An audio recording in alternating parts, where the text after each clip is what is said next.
दोस्तों, आप देख रहे हैं target with Chandra YouTube channel. मैं हूं चंद्रभान। आज हम लोग बात करने वाले हैं मूल्यांकन प्रक्रिया के सोपान की। तो जैसे कि किसी भी मूल्यांकन कार्यक्रम की सबसे महत्वपूर्ण बात ये होती है कि वो छात्रों में जो व्यवहार परिवर्तन होते हैं उनका सही या ठीक ढंग से मूल्यांकन वो कर पा रहा है या नहीं कर पा रहा है। क्योंकि ये भी एक समस्या है कि अगर मूल्यांकन सही से नहीं हो पा रहा है तो हम आगे की जो शिक्षण प्रोसेस है उसको सही से फॉलो नहीं कर पाएंगे, उसको सही से लागू नहीं कर पाएंगे। इसलिए मूल्यांकन बहुत ही ठीक ढंग से होना चाहिए। दूसरी बात यह है कि चूंकि विभिन्न विषय हैं और विभिन्न विषयों के अपने अलग अलग जो है शैक्षिक उद्देश्य होते हैं और इन अलग अलग शैक्षिक उद्देश्यों को प्राप्त करने के लिए अलग अलग जो है वो अधिगम क्रियाएं भी की जाती हैं। तो किसी बालक का, किसी छात्र का मूल्यांकन बहुत ही अच्छे ढंग से कर पाना इतना भी आसान काम नहीं है। और जब इतना आसान काम नहीं है तो इसको हम अच्छे से करने के लिए इसके कुछ स्टेप्स फॉलो करते हैं, इसके कुछ सोपान बनाते हैं और कुछ ऐसी कार्रवाइयाँ निर्धारित करते हैं जिससे कि छात्र का जो है, छात्र के व्यवहार परिवर्तन का बेहतर ढंग से जो है मूल्यांकन हम कर सकें। तो यही मूल्यांकन प्रक्रिया के सोपान की हम लोग बात करेंगे, स्टेप्स ऑफ इवैल्यूएशन की बात करने वाले हैं। ठीक है, तो इसको हम शुरू करते हैं। आपको बहुत ही ध्यानपूर्वक समझना है और बहुत ही बेहतर ढंग से मैं कोशिश करूंगा कि आपको ये समझ में आए। ठीक है, तो आइए शुरू करते हैं। तो मूल्यांकन प्रक्रिया के अगर देखे जाएं तो मुख्य रूप से 3 सोपान होते हैं। अब ये सोपान का अर्थ मत क्या होता है, क्योंकि कई सारे स्टूडेंट्स ऐसे हैं जिनके दिमाग में बात आ रही होगी कि सोपान क्या है। सोपान का अर्थ ये होता है कि हर एक स्टेप एक दूसरे से जुड़ा हुआ होता है। जिस प्रकार आप सीढ़ियां चढ़ते हैं तो बिना पहली सीढ़ी पर कदम रखे आप दूसरी सीढ़ी पर नहीं चढ़ पाएंगे, तीसरी पर नहीं चढ़ पाएंगे। मतलब ये है कि हर एक स्टेप को आपको फॉलो करना पड़ेगा, हर एक स्टेप के हिसाब से आपको चलना पड़ेगा। और एक तरह का ये क्या है, एक तरीके की ये योजना होती है। और हम कहते भी हैं कि अगर किसी काम को योजनाबद्ध तरीके से और क्रमबद्ध तरीके से करते हैं तो उसके जो परिणाम हैं बहुत ही अच्छे आते हैं। तो इसीलिए सोपान, जितने भी सोपान हैं, जैसे यहाँ पर 3 सोपान की बात की गई है, ये 3 सोपान एक दूसरे से जुड़े हुए हैं। और एक दूसरे से जुड़े होने का मतलब क्या है कि इनका एक क्रम है। सोपान का मतलब क्या है कि इनका एक क्रम होता है। तो जैसे कि पहला क्रम क्या है, पहला सोपान क्या है, उद्देश्यों का निर्धारण, और दूसरा क्या है, अधिगम क्रियाओं का आयोजन, और तीसरा क्या है, मूल्यांकन। तो सबसे पहले नंबर पे क्या आएगा, उद्देश्यों का निर्धारण। अगर मैं आपसे कहूं कि अगर आप किसी का मूल्यांकन करना चाहते हैं तो आप कैसे करेंगे, आप किस चीज़ का मूल्यांकन करेंगे। इसलिए हमें शैक्षिक जो उद्देश्य हैं उनका निर्धारण करना पड़ता है, क्योंकि जब तक शैक्षिक उद्देश्य निर्धारण होंगे नहीं तब तक लर्निंग प्रोसेस सही से कंप्लीट ही नहीं होगी। और जब शिक्षण अधिगम प्रक्रिया पूर्ण नहीं हो पाएगी तो हम मूल्यांकन किसका करेंगे। इसलिए सबसे पहला स्टेप आता है, क्या कौन सा स्टेप आता है, उद्देश्यों का निर्धारण। तो सबसे पहले हमें उद्देश्यों का निर्धारण करना है कि हम किसका मूल्यांकन करेंगे, कैसे करेंगे। इन उद्देश्यों का निर्धारण हमें कर लेना चाहिए। जैसे कि अगर मैं अपने आप सभी के दैनिक जीवन, सामाजिक जीवन की बात करूं तो हमारे हर एक काम के एक उद्देश्य होते हैं, हमारा एक लक्ष्य होता है।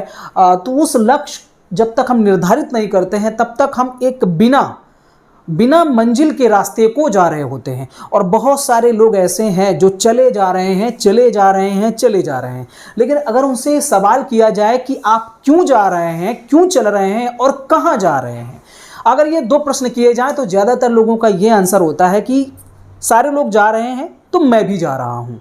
देखिए, हर एक व्यक्ति का एक अपना एक लक्ष्य होता है, और जिस व्यक्ति ने अपने जीवन में अपना खुद का रास्ता बनाया, अपना खुद का रास्ता चुना, तो उसकी मंजिल जो है उसको खुद की मिलती है और उसकी पहचान उसके स्वयं की होती है, उसके स्व की पहचान होती है। वो व्यक्ति जो है अपने गुणों की वजह से, अपने कर्मों की वजह से एक विशेष स्थान रखता है और अपनी मंजिल को आसानी से प्राप्त कर सकता है। तो हमें भेड़ चाल नहीं चलना चाहिए, बल्कि अपने टारगेट को फिक्स करना चाहिए। और टारगेट को फिक्स करने के बाद, अब टारगेट को फिक्स करने के बाद क्या होगा कि आप एक योजना बनाएंगे, एक योजनाबद्ध तरीके से आप उस लक्ष्य को प्राप्त करने की कोशिश करते। तो ये मेन कारण है। तो हमें किसी भी काम के लिए सबसे पहले क्या करना है, उद्देश्यों का निर्धारण करना है। तो हमें मूल्यांकन किसका करना है उसके लिए उद्देश्यों का निर्धारण करना पड़ेगा। आगे अभी आप नीचे मत देखिए, आगे सिर्फ सेकंड स्टेप की बात करेंगे। जब आप शैक्षिक उद्देश्यों का निर्धारण कर लेंगे, उद्देश्यों का निर्धारण करने के बाद अब दूसरा स्टेप ये आता है कि अब इन उद्देश्यों को प्राप्त करने के लिए हमें क्या करना है और कैसे करना है, अर्थात अधिगम क्रियाओं का आयोजन करेंगे। हम अधिगम क्रियाओं का आयोजन का मतलब यह है कि विभिन्न प्रकार की एक्टिविटीज करेंगे ताकि हम जिस उद्देश्य को प्राप्त करना चाहते हैं उनको प्राप्त कर सकें। इसके बाद तीसरे नंबर पे आएगा कि हमने जो अधिगम क्रियाएं की हुई हैं, हमने जो शैक्षिक उद्देश्य निर्धारित किए हुए हैं, इनका मूल्यांकन किया जाएगा। इनका मूल्यांकन किया जाएगा कि हमने जो काम किया है, जो गतिविधि की है, वो कितना प्रभावी रही, अर्थात परिणामों के आधार पर हम जो हमारे उद्देश्य हैं और जो हमने एक्टिविटीज की हैं, जो हमने गतिविधियां की हैं अपने लक्ष्य को प्राप्त करने के लिए, उनमें कितना सफल हुए हैं। तो इस तरह से मूल्यांकन प्रक्रिया के ये मुख्य 3 सोपान होते हैं। अब हम एक एक सोपान की बात करने वाले हैं। जैसे कि उद्देश्यों के निर्धारण को 2 भागों में बांटा गया, ठीक है। तो ये क्या है, ये एक तरह से कह सकते हैं कि ये सोपान है और ये इनके क्या है, उप सोपान है। तो कुल मिलाकर के मूल्यांकन प्रक्रिया के 3 सोपान हैं। और उप सोपानों की बात करें तो मैंने नंबरिंग कर रखी हुई है। उप सोपान कितने हो जाएंगे, 7 उप सोपान हो जाएंगे। यहां नंबरिंग करने का मतलब यह है कि ये क्रमबद्ध तरीके से चलेंगे, है ना, इनका एक क्रम होगा, इस वजह से यहां पर नंबरिंग की गई है। तो इसको समझने का प्रयास आप करिए। तो सबसे पहले बात करेंगे उद्देश्यों के निर्धारण की। तो उद्देश्य कितने प्रकार के होते हैं, उद्देश्य 2 प्रकार के होते हैं, सामान्य उद्देश्य और विशिष्ट उद्देश्य। अब इन दोनों के अर्थ को समझना जरूरी है। तो सबसे पहले बात करेंगे हम सामान्य उद्देश्य की। तो सामान्य उद्देश्य में जैसे कि पहला पॉइंट यहां पर मैंने लिखा हुआ है कि सामान्य उद्देश्य व्यापक, परोक्ष तथा औपचारिक होते हैं। सामान्य उद्देश्य कैसे होते हैं, व्यापक, परोक्ष तथा औपचारिक होते हैं और इनकी अवधि लंबी होती है और इनका निर्धारण दार्शनिक चिंतन पर आधारित होता है। इनका निर्धारण दार्शनिक चिंतन पर आधारित होता है और इन्हें लंबी अवधि में प्राप्त किया जा सकता है। जैसे कि अभी हो सकता है आपको समझ में ना आया हो, मैं एक उदाहरण आपको देता हूं कि जैसे अगर हम संविधान की बात करें तो उसमें बात की जाती है कि सभी के लिए शिक्षा के समान अवसर उपलब्ध कराए जाएं, सभी के लिए, यहां पर किसी भी प्रकार का कोई भेदभाव नहीं किया जा रहा है। लेकिन जब हम किसी स्पेशल एजुकेशन की बात करते हैं कि बच्चों के लिए एक अलग विशेष शिक्षा होनी चाहिए, महिलाओं के लिए विशेष शिक्षा होनी चाहिए, तब हम क्या करते हैं, ये जो हमारे उद्देश्य हैं ये विशिष्ट उद्देश्य के अंतर्गत आएंगे। तो हम ये कहें कि हमारा जो सामान्य उद्देश्य है ये बड़ा होता है और व्यापक होता है, औपचारिक होता है। इसके लिए ऐसा नहीं है कि किसी विशेष स्थान से, विशेष व्यक्ति से ही वो चीज़ें सीखी जाएं, ऐसा बिल्कुल नहीं होता है। इन सामान्य उद्देश्यों को प्राप्त करने के लिए हम हर जगह पर समाज में, अर्थात एक विद्यालय भी इसका उत्तरदायी होगा, समाज भी उत्तरदायी होगा और एक राष्ट्र भी इन सामान्य उद्देश्यों की प्राप्ति के लिए उत्तरदायी हो सकता है। दूसरी बात यहां पर लिखी गई है कि इनका निर्धारण दार्शनिक चिंतन पर आधारित होता है। तो दार्शनिक चिंतन क्या कहता है, दार्शनिक चिंतन किसी विशेष चीज की बात नहीं करता है। उसके लिए सबसे विशेष चीज क्या है, ये लाइफ। हम अपने इस पूरी लाइफ में जो भी करते हैं, जो भी काम कर रहे हैं, कहीं ना कहीं हम अपने जीवन को एक बेहतर ढंग से संचालित करने के लिए ही सारे काम करते हैं। तो दार्शनिक चिंतन ये कहता है कि एक मानव के लिए क्या जरूरी चीजें हैं, अर्थात हम ये कह सकते हैं कि मानव के संपूर्ण विकास की ठेकेदारी जो है वो दार्शनिक चिंतन के अंतर्गत आती है। मनुष्य के लिए क्या जरूरी है, क्या नहीं जरूरी है, क्या उसको करना चाहिए, क्या नहीं करना चाहिए, नैतिक विकास कैसे होगा, सामाजिक विकास कैसे होगा। तो इन सारी चीजों की जब हम बात करेंगे तो इस आधार पर जब हम निर्धारण करते हैं तो ये दार्शनिक चिंतन पर आधारित होता है, सामान्य उद्देश्य जिनको हम कहते हैं। एक और उदाहरण लेते हैं, जैसे हम सभी मनुष्यों का एक सामान्य उद्देश्य क्या है कि हम बेहतर ढंग से जीवन जी सकें, है ना, एक बेहतर मनुष्य हम बन सकें। ये सभी मनुष्यों का एक सामान्य उद्देश्य है। लेकिन अब चूंकि हर एक व्यक्ति का जो है उनके अंदर जो क्वालिटीज हैं वो अलग अलग टाइप की हैं।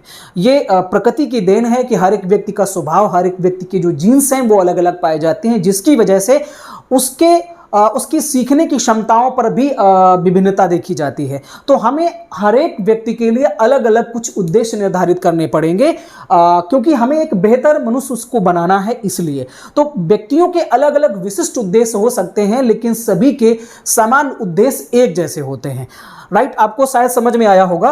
तो और जब ये सारी चीजें हम देखते हैं कि एक मनुष्य को हमें मनुष्य बनाना है, एक बेहतर मनुष्य बनाना है, तो ऐसी स्थिति में इनको प्राप्त करने के लिए जो है काफी समय लगता है। ये एक लंबी अवधि की प्रक्रिया है, लंबा समय लगेगा कि इनको प्राप्त करने के लिए, सामान्य उद्देश्यों को प्राप्त करने के लिए। अब दूसरा जो है स्टेप, तो ये उद्देश्यों के निर्धारण में पहला स्टेप है। दूसरे सोपान, उप सोपान की बात करें तो आता है विशिष्ट उद्देश्य। इसमें पहला पॉइंट लिखा गया है कि तात्कालिक प्राप्त उद्देश्य जिनकी प्राप्ति कक्षा शिक्षण के दौरान संभव है। कुछ हम क्या करते हैं, कुछ विशिष्ट चीजें जो तत्काल में प्राप्त हो सकती हैं, ऐसे उद्देश्य निर्धारित करते हैं जो हमें तुरंत मिल सकते हैं। और इन ढेर सारे विशिष्ट उद्देश्यों को प्राप्त कर करके हम सामान्य उद्देश्य की तरफ बढ़ते हैं। राइट, तो यहां पर यह कहा गया है कि तात्कालिक प्राप्त उद्देश्य जिनकी प्राप्ति कक्षा शिक्षण में के दौरान संभव है, इनको प्राप्त तुरंत किया जा सकता है, अर्थात इनकी अवधि जो है वो लंबी नहीं होती है। और यहां पर दूसरा पॉइंट, यहां तीसरा पॉइंट दिया भी गया है कि इनको अल्प अवधि में प्राप्त किया जा सकता है। सामान्य उद्देश्यों के बाद ही इनका निर्धारण होता है। पहले हमें सामान्य उद्देश्य जो है वो बना लेने चाहिए और उसके बाद हम विशिष्ट उद्देश्य की तरफ चलेंगे कि किसी हमें टॉपिक को किस तरह से पढ़ाना है, हम क्या उसको बताना चाहते हैं। राइट, तो इस तरीके से जो है ये उद्देश्यों का निर्धारण हमने कर लिया। और ये उद्देश्य कितने प्रकार के हैं, दो प्रकार के, सामान्य उद्देश्य और विशिष्ट उद्देश्य। अब हम बात करते हैं इस जो हमें दिया गया है अधिगम क्रियाओं का आयोजन, और इनमें तीसरे में से जब ये फर्स्ट हो गया, सेकंड हो गया, अब हम तीसरे उप सोपान की तरफ चलेंगे। तो दूसरे सोपान का जो पहला उप सोपान है वो है शिक्षण बिंदुओं का चयन, और इस तरफ से देखेंगे तो ये तीसरा होगा। तो अब शिक्षण बिंदुओं का चयन, इसमें पहला बिंदु दिया गया है कि पाठ्य वस्तु के छोटे छोटे टुकड़े ही शिक्षण बिंदु कहलाते हैं। अब हमें इन सामान्य उद्देश्य और विशिष्ट उद्देश्य, पहले हमने सामान्य उद्देश्य निर्धारित किए, फिर विशिष्ट उद्देश्य निर्धारित किए। अब हमें जिस कंटेंट को पढ़ाना है, जिस कंटेंट को हमें सिखाना है, उस विषय, उस पाठ्य वस्तु के क्या करने हैं, छोटे छोटे टुकड़े कर लेने हैं, ताकि हम बेहतर ढंग से उसको सिखा सकें, अधिगम करा सकें। तो इन छोटे छोटे टुकड़ों को ही हम क्या कहते हैं, शिक्षण बिंदु। अब ये क्या करते हैं, ये अध्यापक का कार्य सरल कर देते हैं, ये अध्यापक का कार्य सरल कर देते हैं। हम एक बड़े उद्देश्य को अगर टुकड़ों में विभाजित कर लें, तो हम एक एक टुकड़े को अगर हासिल करते हुए चलेंगे तो पूरे टुकड़े को हासिल कर सकते हैं। तो यहां पर वही काम किया गया है, और ऐसे में क्या है कि एक शिक्षक का काम जो है बहुत ही सरल हो जाता है। तीसरा पॉइंट है कि ये हमारे किस काम आते हैं कि शिक्षण योजना जब हम बनाते हैं तो हम हर एक जो शिक्षण बिंदु है उसको निर्धारित करते हैं। तो इन शिक्षण बिंदुओं के आधार पर हम अपनी टीचिंग जो प्लान है उसको बनाते हैं, शिक्षण योजना को बनाते हैं। तो शिक्षण योजना को बनाने में भी ये शिक्षण बिंदु जो है वो मदद करते हैं। तो इस तरह से हम शिक्षण बिंदुओं का चयन कर लेंगे। राइट, अब आगे अगले चौथे उपसोपान की तरफ बढ़ेंगे, जो कि अधिगम क्रियाओं के आयोजन का ही दूसरा उपसोपान है। इसमें कहा गया है कि अधिगम क्रियाओं का आयोजन। तो हमने यहां पर ये तीन चीजें कर ली, पहले हमने सामान्य उद्देश्य निर्धारित कर लिए, फिर विशिष्ट उद्देश्य निर्धारित कर लिए, हमने शिक्षण बिंदु बना लिए, पाठ्य वस्तु के छोटे छोटे टुकड़ों में उसको बांट लिया। अब हमारा काम आता है, मुख्य जो काम है वो क्या है, लर्निंग एक्टिविटीज। सीखने के लिए जो विभिन्न प्रकार की गतिविधियां हमें करनी है या कराई जानी है, उनकी तरफ हम लोग बढ़ेंगे। तो अब ये जो अधिगम क्रियाएं हैं, इन अधिगम क्रियाओं का आयोजन आप किस तरह से कर सकते हैं उसके बारे में यहां पर मेंशन किया गया है। जैसे पहला पॉइंट लिया गया है कक्षा शिक्षण। तो इन अधिगम गतिविधियों को क्या कर सकते हैं कि आप कक्षा शिक्षण के दौरान करा सकते हैं, कक्षा शिक्षण के दौरान करा सकते हैं, पुस्तकालय में करा सकते हैं, रेडियो और टीवी का सहारा ले सकते हैं, इनके माध्यम से गतिविधियां करा सकते हैं, मोबाइल के माध्यम से, चूंकि इस समय जो है एक तरह से कह सकते हैं कि डिजिटल क्रांति में सबसे बड़ा योगदान जो है वो मोबाइल का है। हर एक व्यक्ति के पास जो है एक एक नहीं बल्कि दो दो मोबाइल इस समय है ना। तो इस मोबाइल का भी इस्तेमाल आप अधिगम क्रियाओं के आयोजन में करवा सकते हैं। अर्थात जैसे बच्चों को हमें कोई बाल गीत पढ़ाना है, सिखाना है, कोई कविता सिखानी है, तो हम वीडियो के माध्यम से उसको यूट्यूब के माध्यम से सिखा सकते हैं। और ऐसे बहुत सारे जो हैं लर्निंग ऐप्स भी आए हुए हैं जो कि गवर्नमेंट के द्वारा रिकमेंड किए जाते हैं, उनके द्वारा भी हम बच्चों को विभिन्न प्रकार की एक्टिविटीज़ करा सकते हैं, ठीक है। और साथ साथ में भ्रमण, जो कि बहुत अच्छी एक्टिविटीज़ है, बच्चों को जो है उस किसी जगह की वास्तविक जो है उनका अनुभव उनको होता है और बहुत ही बेहतर ढंग से उनका अधिगम होता है। खेल आधारित विभिन्न प्रकार की गतिविधियां भी हम करा सकते हैं। तो ये अधिगम क्रियाओं के आयोजन से संबंधित चीजें हैं। तो ये चौथे पॉइंट पे हम आए हैं, यहां से होते हुए चौथे पॉइंट पे आए। अब हम बात करेंगे मूल्यांकन की। तो देखिए मुख्य जो काम था वो हमारा हो गया है, अधिगम क्रियाओं का आयोजन हो गया, शिक्षण बिंदुओं का चयन हो गया, विशिष्ट उद्देश्य हमने निर्धारित कर लिए, सामान्य उद्देश्य निर्धारित कर लिए। अब इनके मूल्यांकन की बारी है कि ये सच में कितना सही से हम लागू कर पाए हैं। एक बच्चे का शिक्षण अधिगम कितना हुआ है और एक शिक्षक ने सच में अपने शिक्षण अधिगम में किन किन मेथड्स का इस्तेमाल किया है, उसका शिक्षण कितना प्रभावी रहा है, इन सारी चीज़ों का हम मूल्यांकन करते हैं। तो मूल्यांकन के भी 3 उप सोपान हैं, जिसमें से पहला है जो कि इधर से अगर देखेंगे तो नंबर है 5वां। इसमें हमें क्या देखना है कि व्यवहार परिवर्तन ज्ञात करना, अर्थात हमने जो भी यहाँ पर प्रोसेस किया, हमने अधिगम क्रियाओं का आयोजन किया, तो क्या बच्चे में कुछ परिवर्तन हुआ है। क्योंकि अधिगम की परिभाषा यही है कि बालक के व्यवहार में जब स्थायी परिवर्तन आ जाए, अनुभव के द्वारा जब स्थायी परिवर्तन आ जाए, तभी हम कह सकते हैं कि अधिगम हुआ है। अर्थात अगर कोई व्यक्ति सीखा हुआ है तो उसके बिहेवियर में चेंजमेंट आना स्वाभाविक है। तो बच्चे के व्यवहार में परिवर्तन कैसे ज्ञात करेंगे हम, उसके लिए विभिन्न प्रकार की विधियां हैं, जैसे कि बुद्धि परीक्षण कर सकते हैं, व्यक्तित्व परीक्षण कर सकते हैं, समाज मिति विधि जो एल मेरोनो के द्वारा दी गई है, इसके माध्यम से हम बच्चे के व्यवहार का पता कर सकते हैं कितना उसमें चेंजमेंट आया है। प्रश्नावली विधि है, साक्षात्कार विधि, अवलोकन विधि है, विद्यालय संचय अभिलेख विधि है। विद्यालय संचय अभिलेख क्या होता है कि हर एक बच्चे का प्रोफाइल रखा जाता है, बच्चे की उम्र के साथ साथ उसने किन किन जो अधिगम दक्षताएं हैं उनको उसने हासिल किया हुआ है, क्या क्या उसको आता है, क्या क्या नहीं आता है, क्या क्या वो दिन भर में स्कूल में जो जितनी भी गतिविधियां कराई जाती हैं वो कौन कौन सी गतिविधियों में कितना पार्टिसिपेट करता है, क्या उसकी उपलब्धियां हैं। इन सारी चीज़ों का डाटा विद्यालय संचय अभिलेख में रहता है, जिसके माध्यम से हम बच्चे के व्यवहार परिवर्तन के बारे में बेहतर ढंग से पता कर सकते हैं। दूसरा पॉइंट है प्राप्त साक्ष्यों के आधार पर मूल्यांकन। अब हमने जो भी रिजल्ट बच्चे के रखे हैं, जैसे मैंने यहाँ पर बताया कि विद्यालय संचय अभिलेख के माध्यम से हमें कुछ डाटा मिलेगा बच्चे के बारे में। अब इस डाटा से क्या करेंगे हम कि छात्रों के व्यवहार में आए परिवर्तन की तुलना अपेक्षित व्यवहार परिवर्तनों से की जाती है। हमने यहाँ पर जो उद्देश्य निर्धारित किए थे, हम बच्चों के लिए हमने जो अपेक्षित दक्षताएं जो हमने निर्धारित की थी कि कम से कम बच्चा इतना सीख जाना चाहिए, ठीक है, तो उन्हें क्या बोला जाएगा, उन्हें बोला जाएगा अपेक्षित व्यवहार परिवर्तन। हमने ये सोचा था कि बच्चे में ये परिवर्तन हमें लाना है, ये हमारा हो गया अपेक्षित व्यवहार परिवर्तन। और वर्तमान में उसके व्यवहार में क्या परिवर्तन आया है, इन दोनों की तुलना करेंगे, तभी तो पता चल पाएगा कि हमने जो सोचा था वो उतना बालक में परिवर्तन हुआ है उसके व्यवहार में या नहीं हुआ है, राइट। तो ये करेंगे। और एक चीज और कि 100% वांछित परिवर्तन लाना सदैव असंभव होता है। हम जो टारगेट फिक्स करते हैं, आप हमेशा पढ़ते आए होंगे, चाहे वो अर्थव्यवस्था से संबंधित हो या शिक्षा से संबंधित हो, देश में जो भी गतिविधियां जो भी योजनाएं लॉन्च की जाती हैं पूरी तरीके से वो हमेशा सक्सेस नहीं होती हैं कि वो जो हमने सतत गोल निर्धारित किए हुए हैं वो 100% हमें मिल जाएं, ऐसा तो बिल्कुल संभव नहीं होता है। तो वही बात यहाँ पर कही गई कि 100% वांछित परिवर्तन लाना सदैव असंभव, इसलिए हमें क्या करना होता है, कुछ न्यूनतम स्तर निर्धारित करने होते हैं कि कम से कम बच्चे को इतना तो आना ही चाहिए।